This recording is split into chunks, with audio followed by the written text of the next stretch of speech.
గడిచిన 2 రోజులుగా కొల్లు రవీంద్ర అనే మచిలీపట్నం మాజీ శాసనసభ్యుడు ఓటమి భయం కళ్ళ ముందు కనపడి గంగ వెర్రులెత్తి నోటికొచ్చింది మాట్లాడుతూ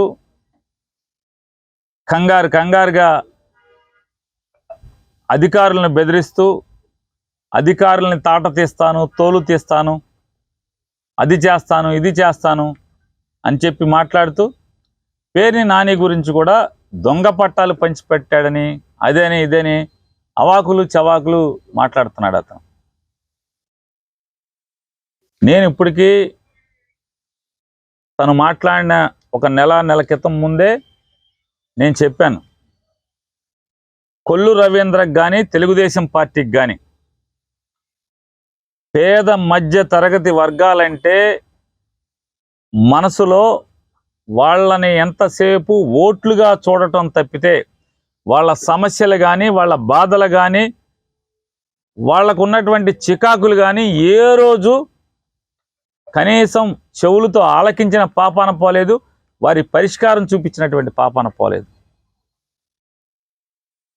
పేర్ని నాని కానీ పేర్ని కృష్ణమూర్తి కానీ, అంటే నా తండ్రి పేర్ని కృష్ణమూర్తి కానీ లేదా పేర్ని నాని కానీ మచిలీపట్నం నియోజకవర్గంలో ఉన్నటువంటి పేదల పక్షాన నిలబడి పదవి ఉన్నా పదవి లేకపోయినా జనం గెలిపించినా జనం ఓడించినా పేద మధ్యతరగతి వర్గాల పక్షాన నిలబడి రాజకీయాలు చేస్తూ వస్తున్నాం.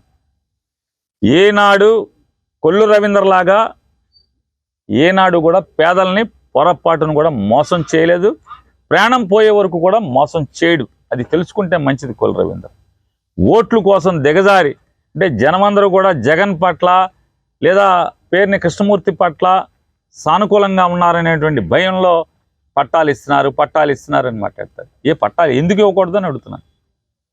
ఏదైనా ఎలక్షన్ కోడ్ వచ్చిందా? ఎలక్షన్ కోడ్ వచ్చిందా అంటున్నా. ఎందుకు పట్టా ఇవ్వకూడదు? పట్టాలు రాయకూడదని అధికారులను బెదిరించడం. ఎలక్షన్ కమిషన్కి వెళ్తే ఏముంది? ఎలక్షన్ కమిషన్ ఏం చేస్తుంది అంటున్నాను? పని చేయొద్దని చెప్పుద్దా? ప్రభుత్వాలను పని చేయొద్దని చెప్పుద్దా? షెడ్యూల్ వచ్చిన తర్వాత మోడల్ కోడ్ ఆఫ్ కండక్ట్ వస్తుంది. నీ దయ మీద నా దయ మీద ఎన్నాళ్ళు బతకాలి రోడ్ల మీద పాకల్లో పేదవాళ్ళు? ఆ పాకలు తీయం, ఆ రేకుల చెట్లు తీయం, కానీ అక్కడే మన దయ మీద బతకాలి. మనం ఎప్పటికప్పుడు ఆ భయంలో బతుకుతామంటే మనం ఓట్లు వేయించుకోవాలనేటువంటి ఆలోచన మీది. మరి ఇన్ని శుద్ధులు చెప్తున్నాడువి, ఈ పట్టా నువ్వు పంచిపెట్టిందే, విలేకరులకు ఆడికి ఈడికి కాదు, విలేకరులకు పంచిపెట్టావు. ఈ సమాజాన్ని తప్పులు చేస్తున్న వాళ్ళు, బూతులు చేస్తున్న వాళ్ళు వెలికి తీస్తున్నాం అనేటువంటి ఉద్యోగంలో ఉన్నటువంటి విలేకరులకి 2019 ఫిబ్రవరి మాసంలో నీ చేతులతో ఆర్ఎన్బి గెస్ట్ హౌస్లో పంచిపెట్టావు ఈ పట్ట. చదువుతా అయిను. సర్వే నెంబర్ 393, అది ఎక్కడితో రాయు. ఆ సర్వే నెంబరు ఏ పార్ట్లోదో, టౌన్లో ఏ పార్ట్లో రాయాలి కదా? లేదు. ఏ 393 సర్వే వార్డు రాయాలి కదా? Survey ward 1, 2, 3, 4, 5, 6 రాయాలా? రాయలేదే. ఎందుకు రాయలేదు?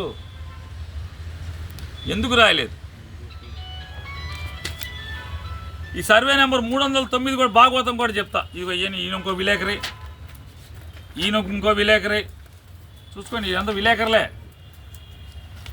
ఇంతకుముందు ఒక ఆయన విలేకరి, ఇదిగో విలేకరి,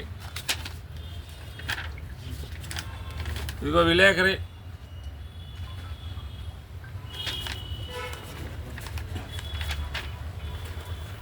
ఆర్ఎస్ఆర్ దాఖలా,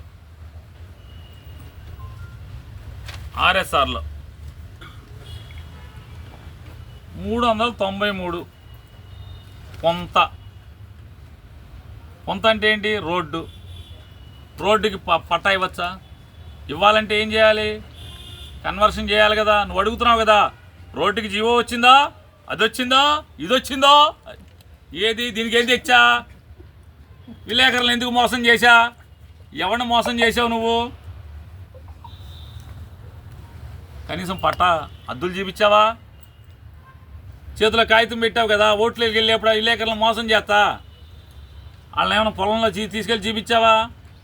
పొంత ఏం చేసావు? పొంత అంటే రోడ్డే కదా, రోడ్డుకి ఏం చేసావు? కన్వర్షన్ చేయించావా? లేఅవుట్ చేయించావా? పోటుగాడివి నువ్వు, సొల్లు కౌరులు చెప్తావు. సొల్లు సన్నాసి మాటలు, సన్నాసి బుద్ధులు. ఏదంటే శ్రీరంగ నీతులు చెప్తా. ఇదిగో ఎఫ్ఎంబి నీ ఘనకార్యం. చిట్టిపాలెం రోడ్లో ఒక రైతు అనుభవిస్తున్నటువంటి పొంత. ఆ రైతు పొంతలో ఎందుకున్నాడు? గత కాలంలో చిట్టిపాలెం వెళ్ళే రోడ్డు వేయటానికి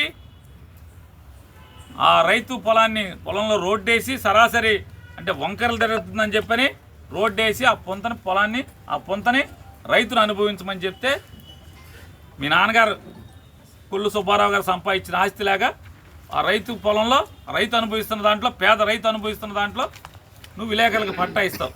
కన్వర్షన్ చేసావా? ఇది రెజ్యూమ్ చేసుకున్నావా? ఆ రైతు దగ్గర నుంచి రెజ్యూమ్ చేసుకున్నావా? ఫారం 1 ఫారం 2 నోటీసులు ఇచ్చావా? ఆ రైతు దగ్గర నుంచి భూమి లాక్కున్నావా? పేద రైతు దగ్గర నుంచి లాక్కోవాలంటే ఏంటి? ఫారం 1 ఫారం 2 నోటీసులు ఇవ్వాలి కదా. నోటీసులు ఇవ్వాలా? నోటీసులు ఇవ్వకపోగా ఆ పొంత పోని కన్వర్షన్ చేసావా? కలెక్టర్ అప్రూవల్ కానీ గవర్నమెంట్ అప్రూవల్ కానీ జీవో తెచ్చావా? తేకుండా నువ్వైతే సాక్షాత్తు విలేకరులకు ఇచ్చేసి పట్టాలు పదవి పోతున్న 10 రోజుల్లో, నీ పదవి పోతున్న 10 రోజుల్లో విలేకరులకు పంచి పెడతావు. కమ్యూనిటీ స్థలం పార్కు ఎట్టా ఇచ్చావు? పట్ట వడ్రుగూడెంలో ఎట్టా ఇచ్చావు? ఫోటో దిగావుగా పట్టా ఇచ్చి. రోజు కూలికి వెళ్తారు వీళ్ళు. మరి వీళ్ళని ఏం చేసావు? మోసమే ఇది నువ్వు చెప్పేది? ఇది మోసమే కదా అంటున్నా. శ్రీనివాస్ తహసీల్దార్, మీ ఇంటి పక్కనే ఇల్లు. బలరవీంద్ర, మీ ఇంటి పక్కనే ఇల్లు. శ్రీనివాస్ తహసీల్దార్ సంతకం. ఈ ఫైల్ లేదు ఆఫీసులో. నీకు కింద నోట్ షరా, ఈ ఫైల్ లేదు ఆఫీసులో, కానీ పట్టుకొచ్చే పేటలోకి ఫైల్ ఎత్తేసే రకం మీది.